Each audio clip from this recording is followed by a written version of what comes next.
drugs. Oh, nice. So Corporate drugs. we are about 15 minutes to start, and I'm trying also to broadcast in the same time on YouTube. So I will keep the archive there, and You so want yeah. me to record this for the notes? I've got a note taker thing. Yes, with the strange cats. The Fathom, yes. I downloaded that too, Krowitz, by the way. It's cool as hell. I get a kick out of it. Well, I get a kick out of the fact that we asked one of our vets to help with note taking, and he collected notes for one day, and during that day he revised how we take notes forever. So your note taker is now enter into the room. Welcome to the note taker. Uh, Something I found out, by the way, Michael, is when we went live for a podcast tonight, Fathom popped up and asked if I wanted to start recording. I'm like, wait, I didn't know it did. We were in StreamYard. I didn't know it did stuff outside of Zoom, so it works in other. It does. So yeah, Fathom actually isn't connected to Zoom. There is one that's connected to Zoom, but we didn't do that one. In fact, I think that one came out after we set up Fathom, or at least I heard about it after that. So if you know anybody doing podcasts for StreamYard, they need a note taker. Fathom works on it. We're gonna try. Yeah.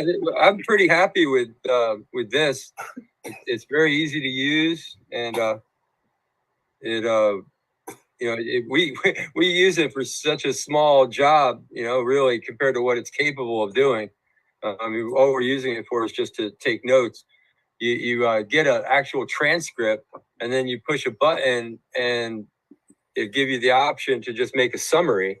And that summary of the transcript is perfect for notes. It's just perfect notes.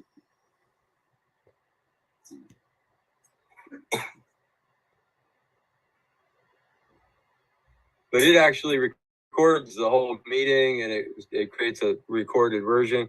And you could also highlight certain things. Like if you start talking about something that's really interesting, or somebody's talking about something really interesting, you push the highlight button, and it'll make a special recording and a special transcript of that section of the conversation.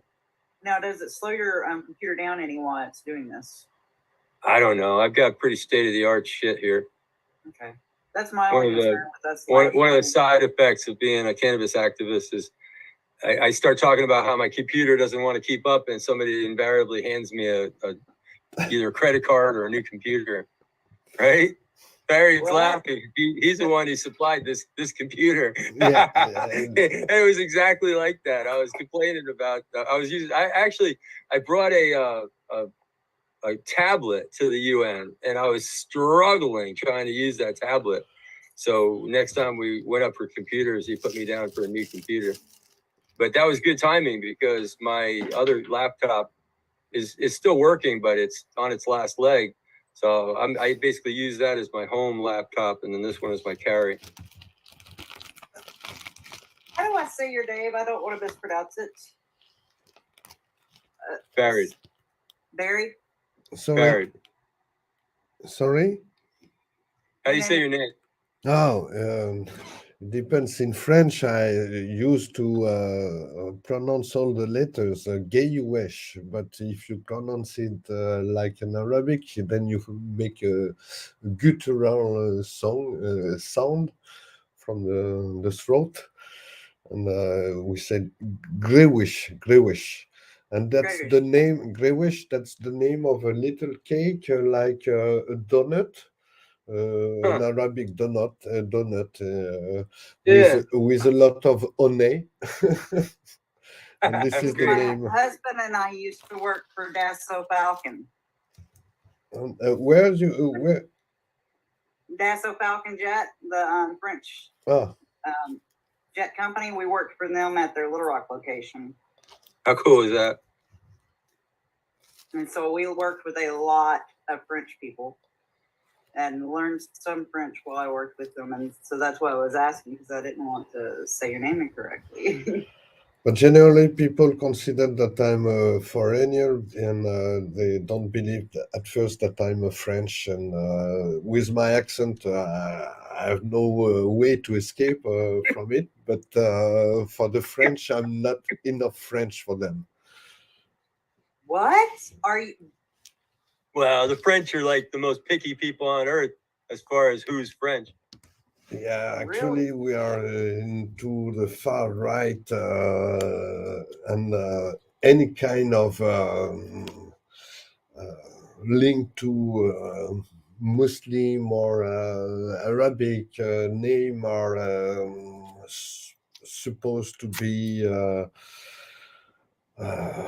yeah, here not to respect the French Republican laws, and they just want to escape from it because they want to impose their religion. And this is quite very narrow, but this is the way actually the French society is slipping, sliding. Uh, and so, yeah. I know a lot of the customs and stuff are different. When they first started bringing over the engineers to do internships during the summer, they would strip down in the middle of the hangars and change clothes out of their work clothes into whatever they were going to wear, clothing or whatever they're doing after work. And all the Americans started freaking out. No, you can't do that. And so they had to build them locker rooms and stuff for them to change.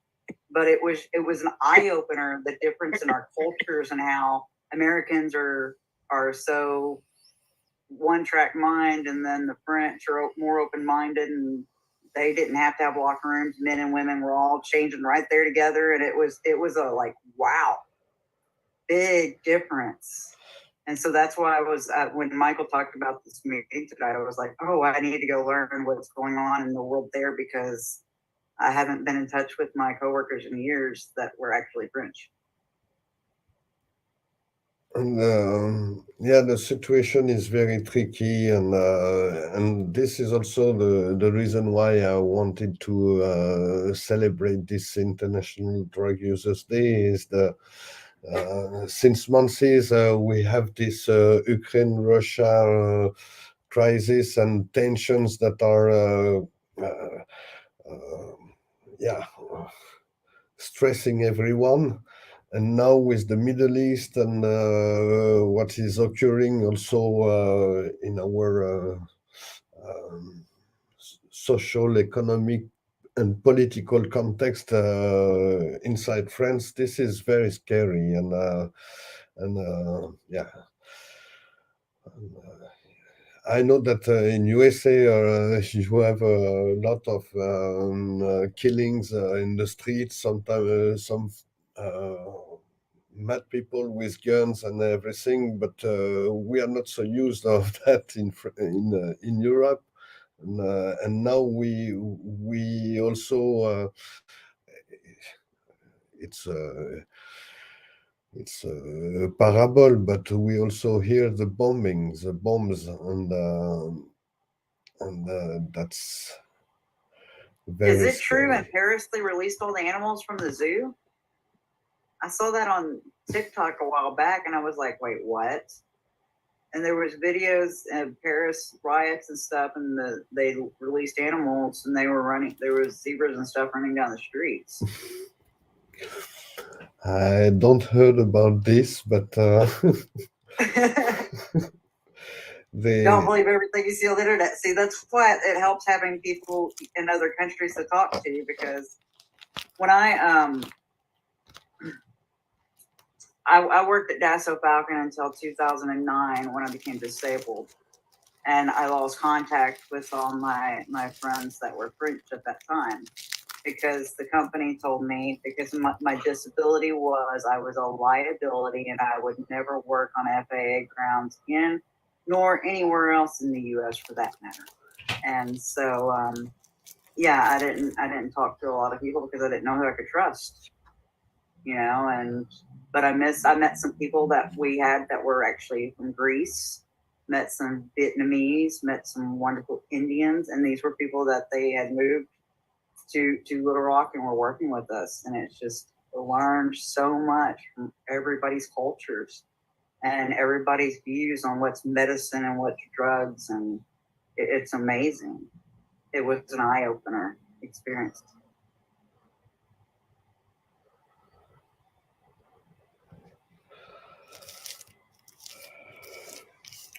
So in less than 5 minutes, it will officially started, and yeah, I'm already broadcasting on YouTube, and I didn't go and visit my own channel to ensure that it was the case, so we'll just do it now. And I prepared a lot of different questions that I would like to raise, and yeah, it's up to you to discuss about it. And you have also maybe your own subject and topics, and yeah. So it's a free and very open discussion that I intend to organize, and I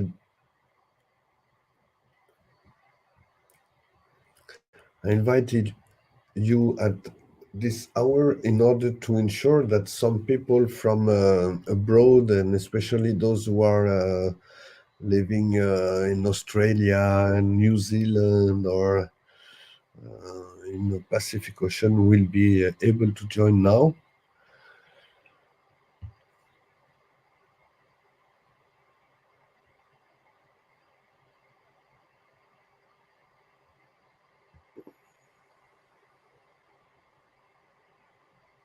Yes, that's okay. Working? Yeah. So Peggy, Barry and I sort of come to this from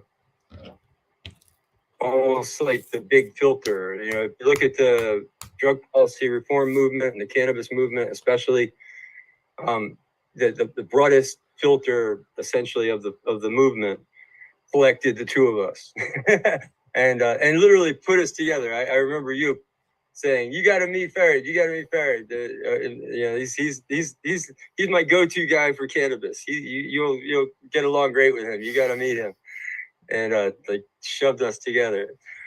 And then Farid brought up Kenzie out of Paris as a little bit younger activist that joined our crew.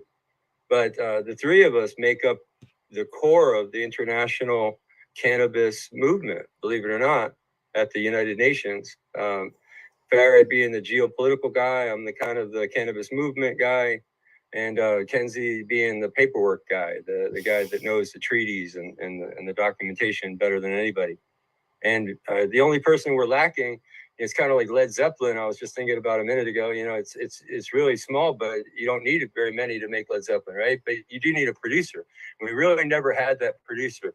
We had a little bit of help from a bunch of different people. What would I say? Buried 100 people or more. You know, 100 people, 100 organizations or more that have helped us, but never really had that big sponsor. If we did, just that one, you know, fourth person that had the money and the time and the capability to actually be able to promote the work, that's all we would need to really perfect the craft at the international level. I mean, we already did the impossible several times, with the last being changing the treaty, a vote that we were told we would never get by our colleagues and our thought leaders of the movement. If we ever did get a vote, we would certainly never win the vote. So we got the recommendation that they didn't expect we would get from WHO based on the evidence that we were able to provide to the WHO.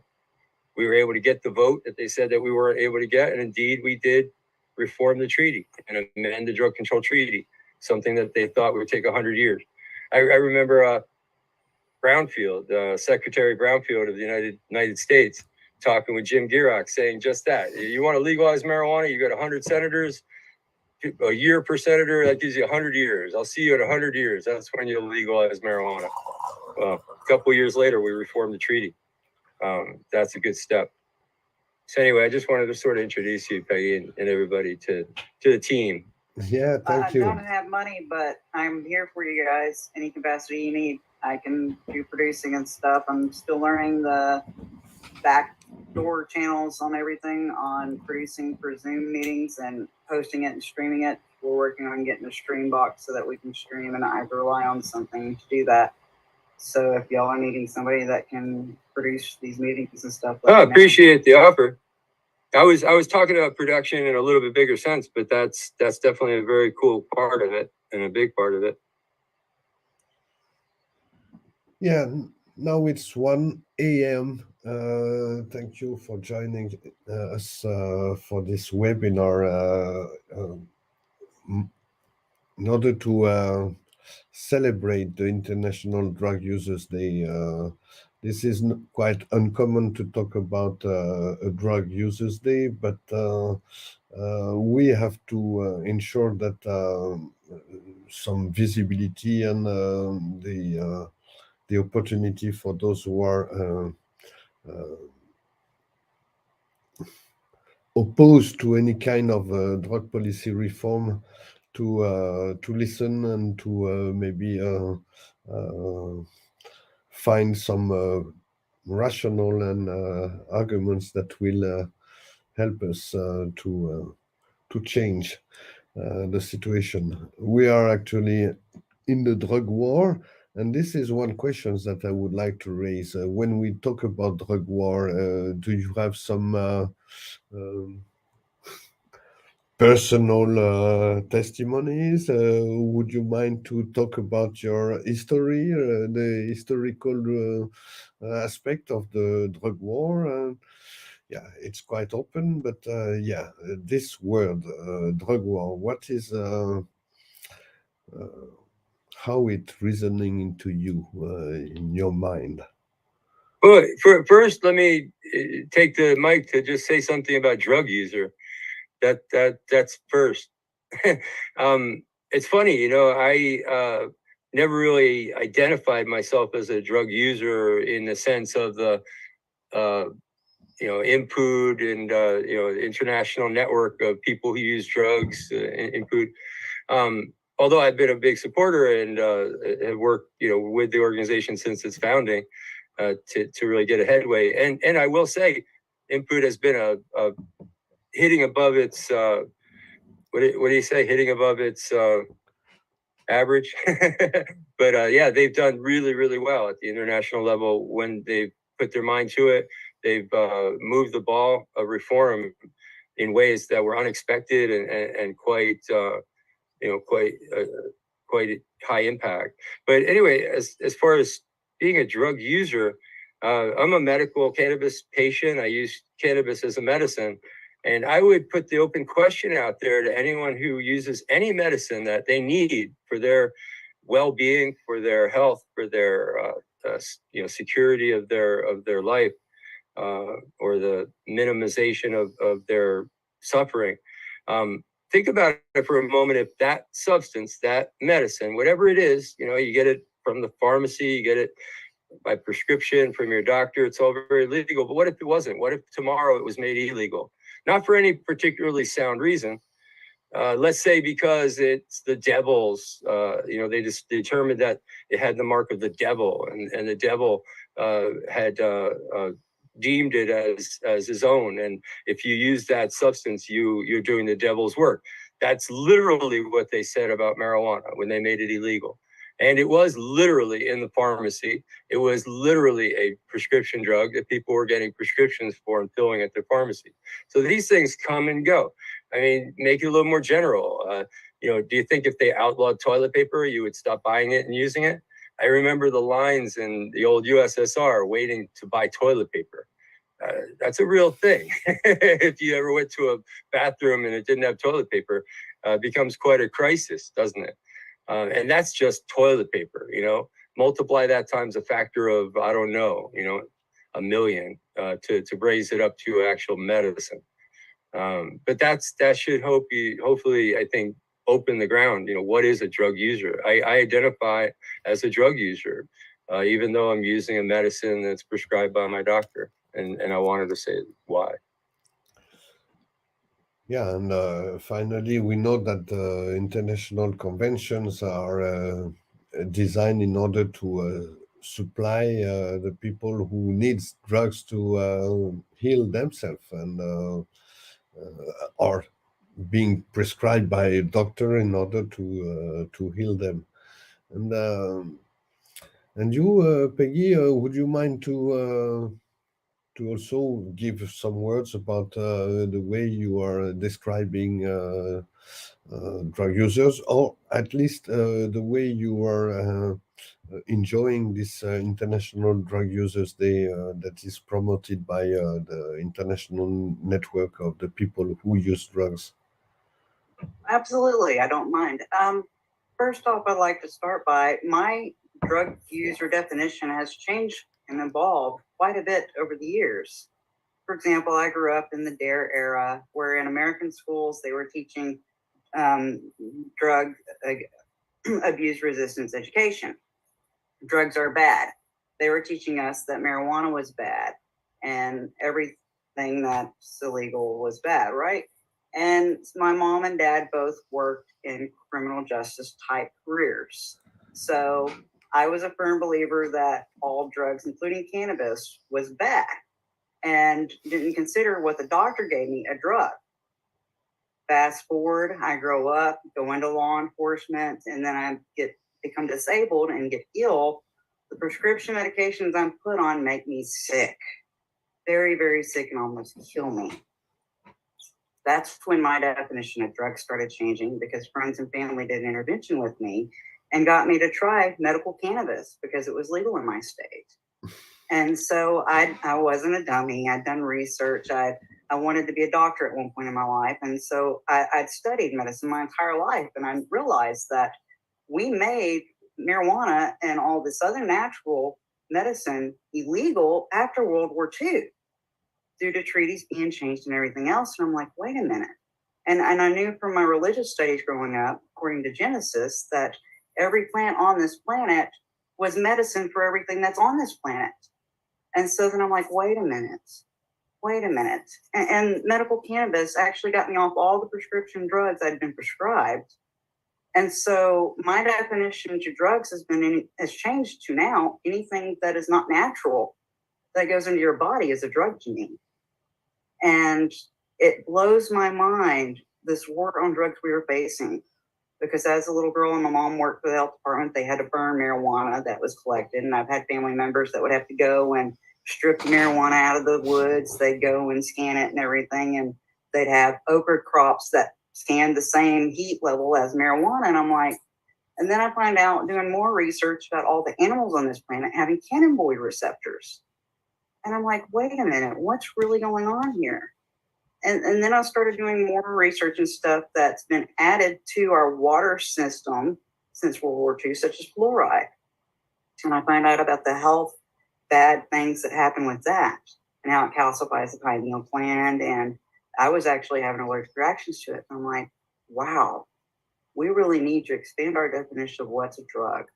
What's actually a drug? Anything that's naturally grown on this planet has to be medicine.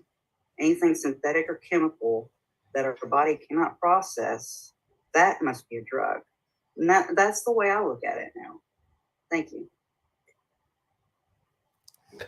Yeah, it's very large. In fact, when we talk about drugs in France, we generally consider that it's only what we call the narcotic drugs, which are supposed to be illegal. But when we look into the world in English, and then we talk about medicine, some things that can help the people. And regarding the UN treaty that Michael mentioned in the early stage of this webinar, that we succeed to change the scope of the scheduling of the cannabis and the cannabis resin and its byproducts, which were considered as drugs with no medical, no pharmaceutical interest. And until now, this is still part of the global scheduling, drug scheduling. There is still this very prohibitionist board named 4 of the convention, 1961 convention.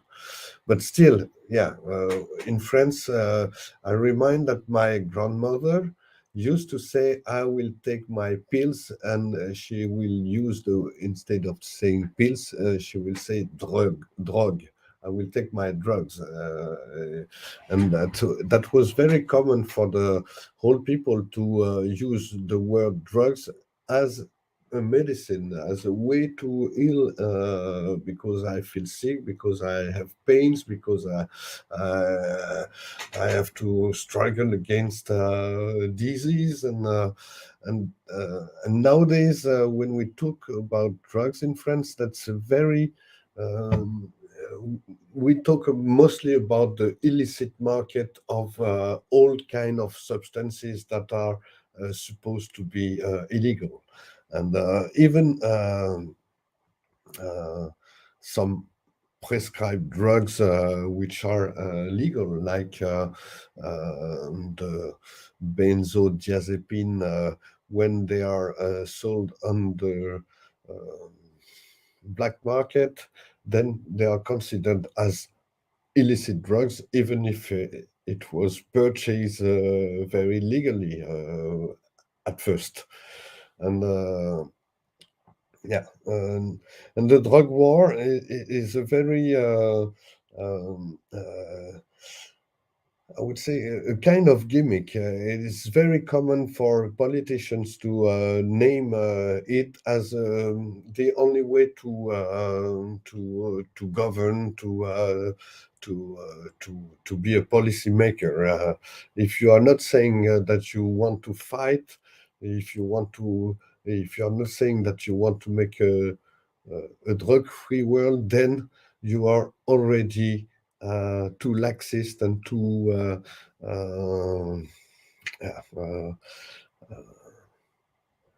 too too nice and too keen regarding the drug use. And yeah, I will, yeah.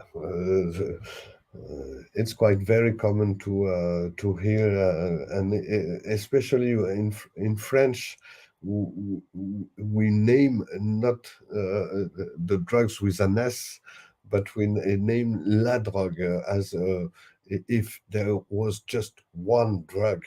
And each time we could say which drug do you want to fight? Because if you want to make the war on la drogue, on one drug, then which one will you take? And yeah, and that was part of one song of an American band, I guess, KMFDM, and they have a song about we must find a drug against the war. And I really love this. We really need for some very hard prohibitionists to find the drugs against the war, and especially by the time we are living today, to find some peacemaker in the corridors and on the top level of our government, it will be quite nice. So I'll tell you, Perry, my position has evolved a lot, especially recently. You know, there's a saying. It's kind of funny, really. If you're thinking outside of the box, that means you're living in a box. You got to think about these things. The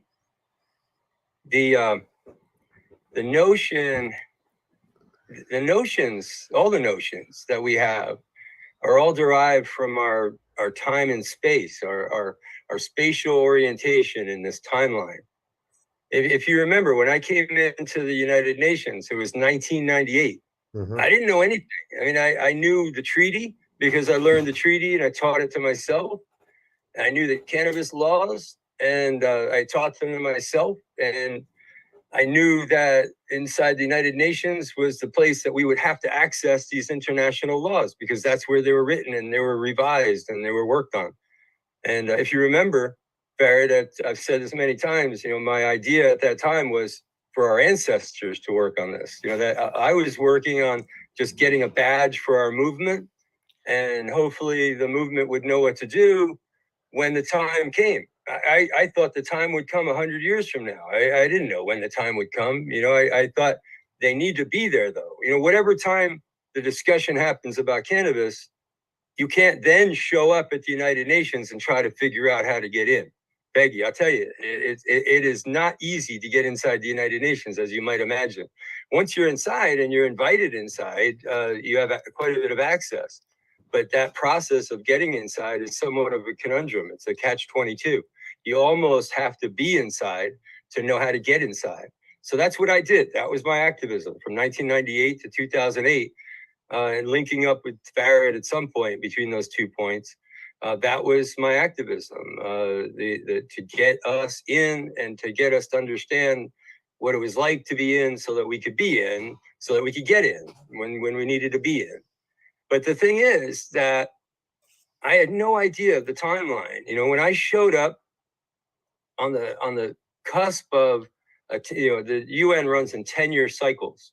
So the previous 10-year cycle was about supply of drugs. We're going to go out there. We're going to stop the supply of drugs, what they call supply reduction. You're going to eradicate plants, and we're going to create alternative crops, and we're going to do all these things. And then the next 10 years, starting in 1998, they were just getting their brain around, in the previous 10 years, after supply reduction, demand reduction. So we're going to work on, reducing the appetite for drugs. We're going to, come up with programs that help to somehow mitigate the demand, the actual market. We'll make the market of drugs smaller.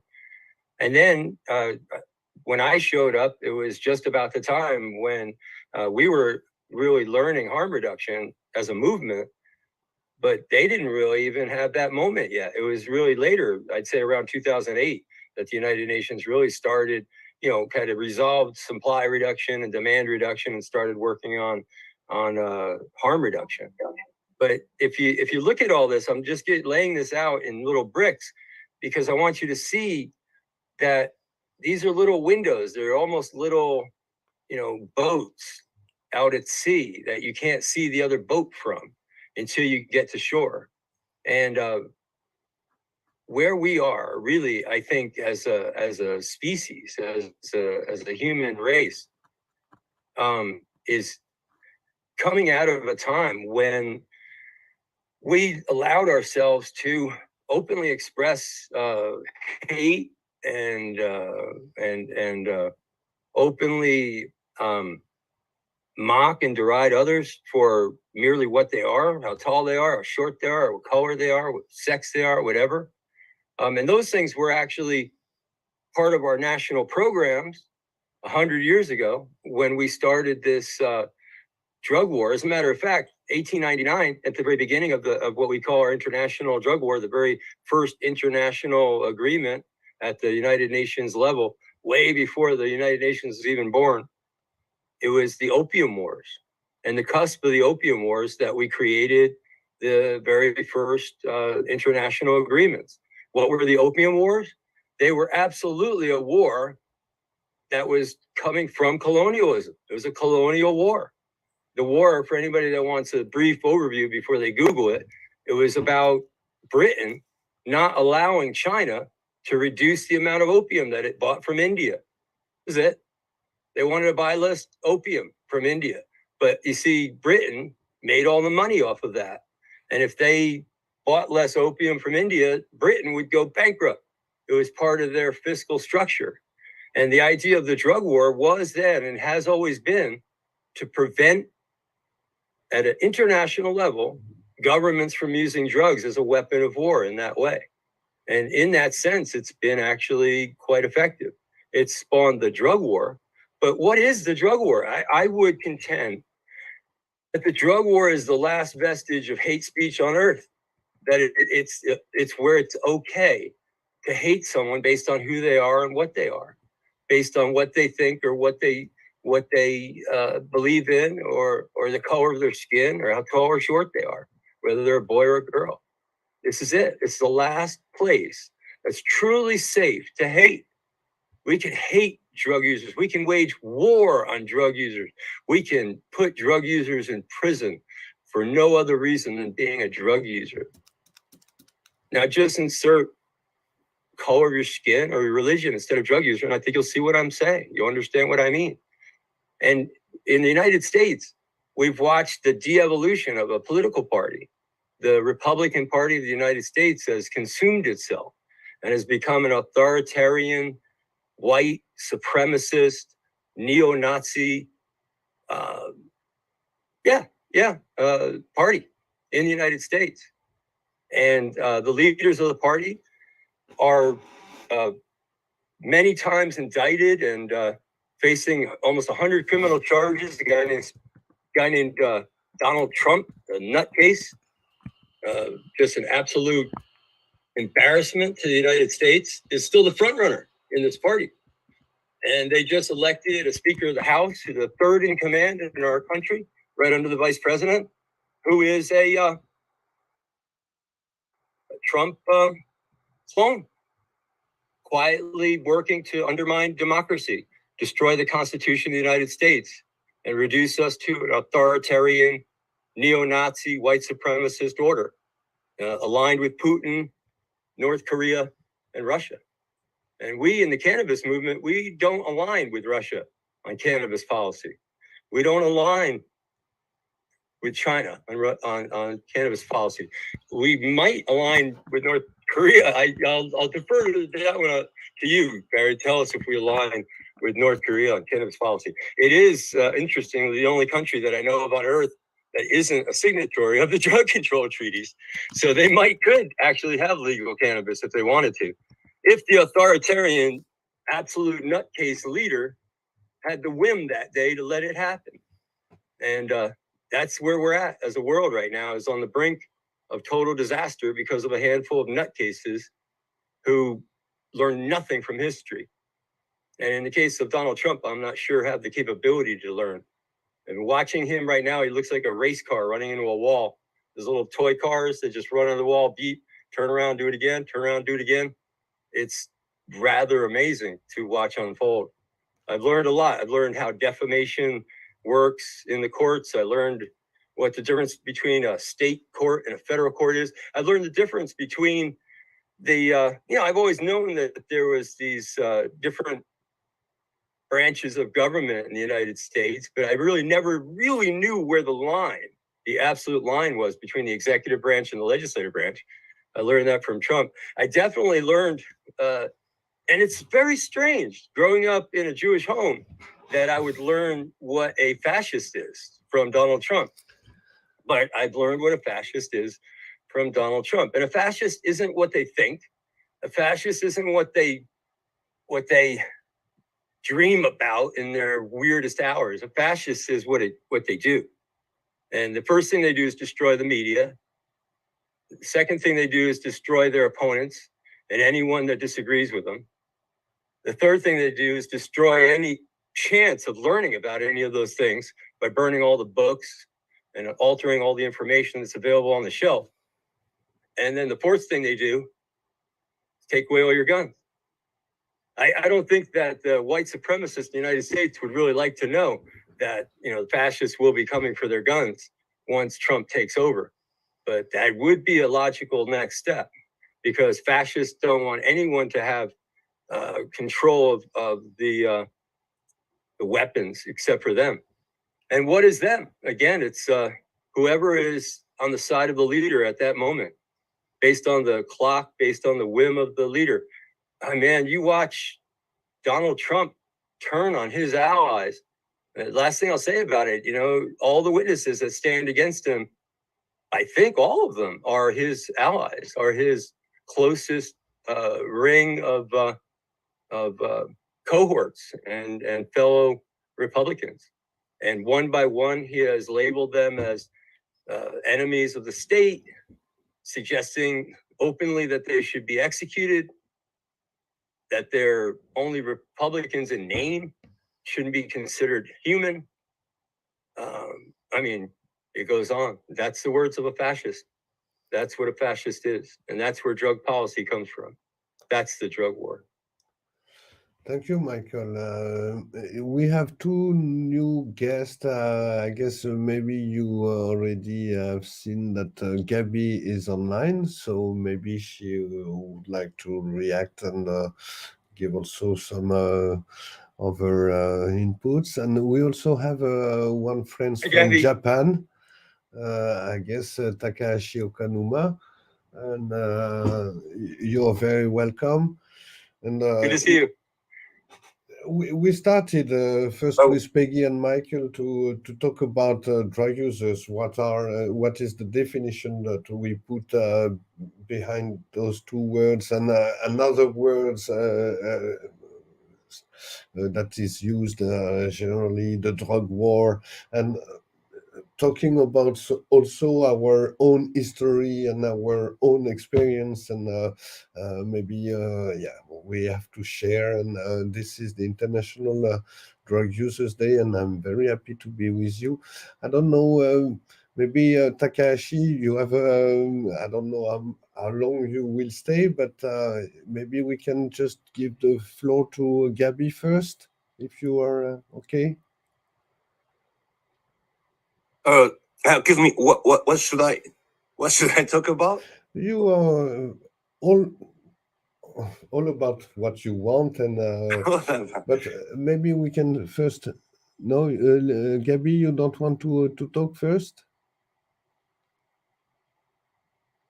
No, you're not ready to take the floor now. We can't hear you. Can you hear me now? Yes. Okay, you hear me well because I don't have my headphones on. Oh, very good. Okay, so hey, nice to meet everyone here.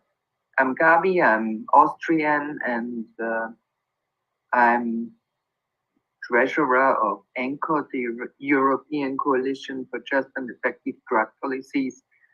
And it's already late or early in the morning here, so I might not be fittest at the moment to give a nice speech, but something I heard in Michael's speech, a lot of things could have been said by me. So this means I agree. And the thing is that, well, I have my own theory and all that, and regarding what is happening around us. I mean, living in the center of Europe, the war here got very close to us. So it's less than 500 kilometers to Ukraine from where I live, and this is all. And then maybe 10 minutes on a train to the border of Hungary, where I might be shot for smoking a joint. Yeah, things like this. So all the things have got really close around us, and this movement to the right wing, is a phenomenon that's being, well, that I have watched for a long time now already, unfortunately, all around the world. And I think it's naive to think that this movement will all of a sudden turn into the left or into left. And on the other hand, it happens that the right wing would also, as Michael also mentioned, would put drugs on their flag if it was serving them. So for me, my theory is, looking back in history, like I'm a lot centered in Latin America and Northern Latin America. And I just see the Aztecs, the Mayas, the Incas, that they were all high cultures with their own rules and own rituals. And well, at the end, they all had to go and they all disappeared.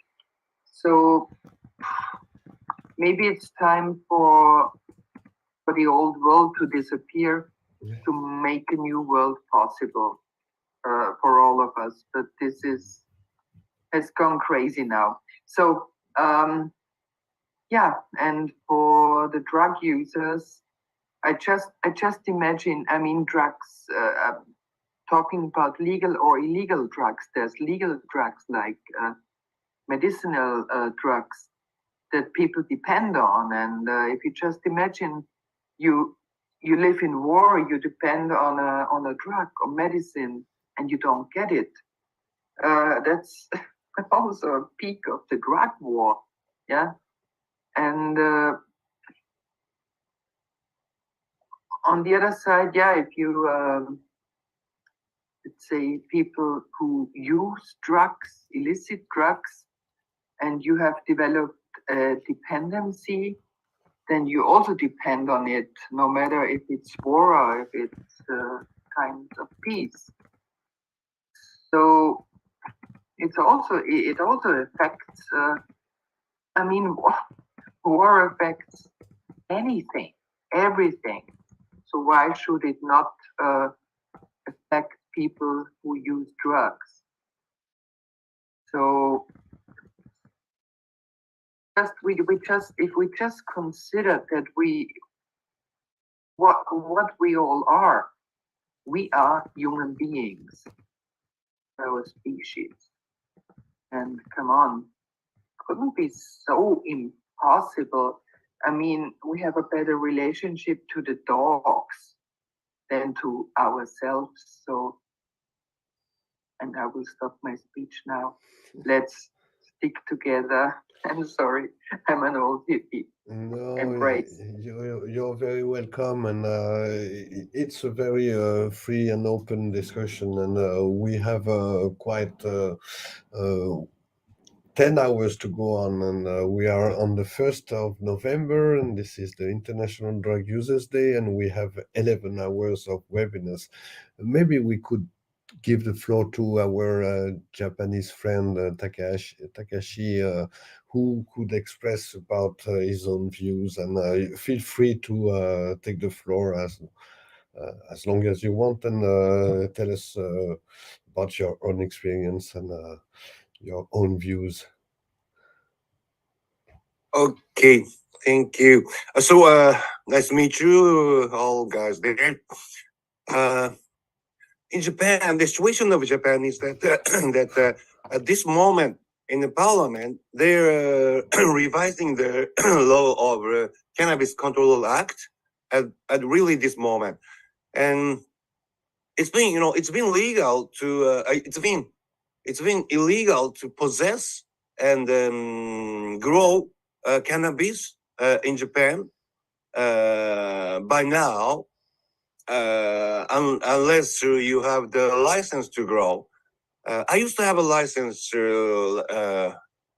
quite long ago, like 2002, 2003. Then I lost that license because, neighbors, after I moved out to another place of my living, neighbors complained to the local government that it's crazy to give her such a license to grow cannabis. So then local government, I couldn't convince my neighbors that it's not Dangerous? Sorry? Dangerous?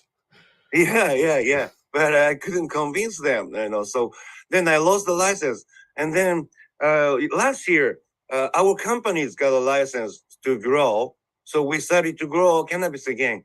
But the thing is that it was not illegal to smoke cannabis, but from this time with the revising law, they are making a new law at this moment, and with that, the smoking will be illegal too. It's like to see the situation of the world and then the world flow, how it's going with the cannabis. Some part of the world is legalizing even for recreational cannabis, but in Japan it's opposite side. They are going the opposite direction. That they will do a they will do a they will do a new retest maybe from 2025 when the new law will be enacted.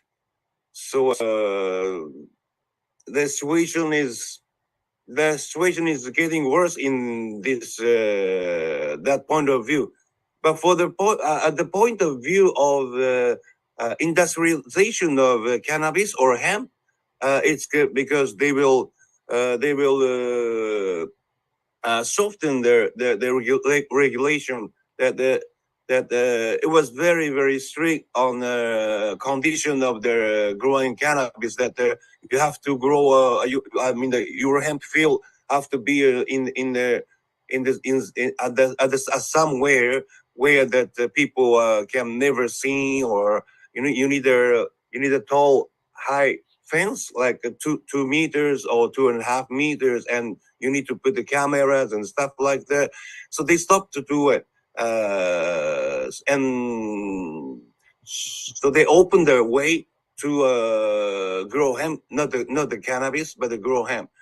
So that's what we as a company we are trying to do. We want to make a hemp industry in Japan as the kind of first time in its history. I mean, it's been a long history with cannabis in Japan. You know that even the site over 10,000 years ago, they found the seeds in Japan. So it's that's the evidence, that the people have been growing cannabis from 10,000 years ago. It's approved. But after World War II, that what is that? That MacArthur came to Japan, and then they made that cannabis control law. And now it's changing, but it's changing in the wrong side for the point of view of cannabis consuming. Yeah, maybe. Yeah, maybe that's what I can tell at this moment. I don't know if you want to react, my friends, about the situation described here in Japan. And I'm quite surprised because you mentioned it. There is a very long history, and I know that for the Japanese emperor, he has to wear a very healthy clothes, and it is made with hemp, and you can't be the emperor and go for the big celebration without this very healthy textile made on hemp. And in France also, we have a very big history regarding the use of the cannabis plant and the use of hemp in all different type of byproducts. And there is a very nice book, Taming Cannabis, by Dr. Guba. And it's very interesting research about this very short time of period just after the industrial revolution, before the petrol, the oil revolution. and in the French industry, it was very, very high. Um, we had a very large crop of hemp fields, and at that time, nobody will dare to ask if it was cannabis with a psychotropic effect or not, and they were using it in different ways. And I have questions here so I have to answer questions. But would you mind to go further, Peggy or Gabby, to react on the different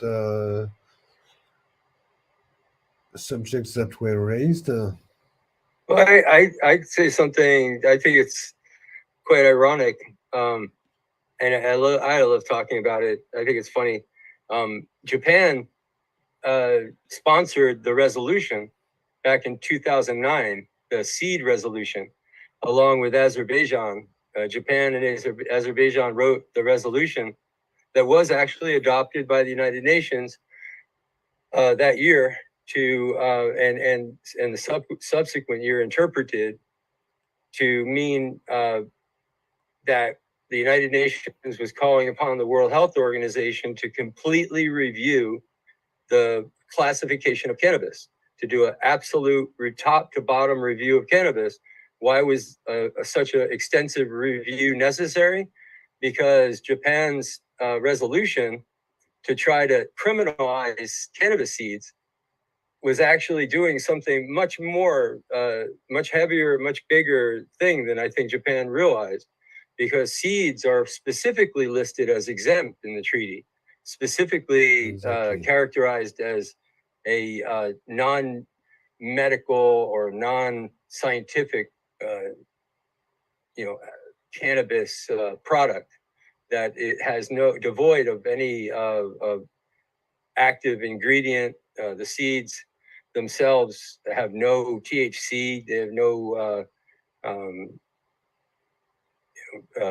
drug aspect. For the international treaty was very clear on that such a product had no place in their drug control.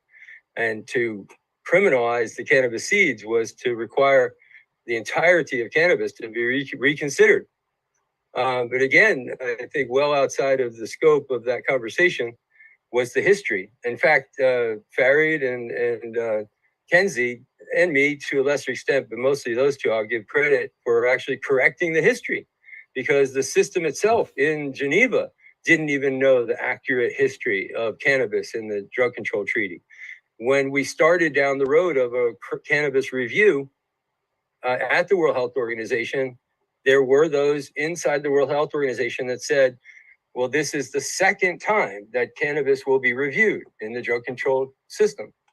In fact, they pointed to 1935 as a specific date that cannabis was reviewed. And, being the sticky minds that our team has, 1935 became a topic of great conversation and a subject of great and intense research. And wow, connecting back to what I said before, it's really fascinating, because we dug into the library, and the 1935 timeframe puts you in the League of Nations. It's before the birth of the United Nations, before the birth of the World Health Organization, back when it was the League of Nations medical, what did they call it? Their medical subcommittee, I think they called it.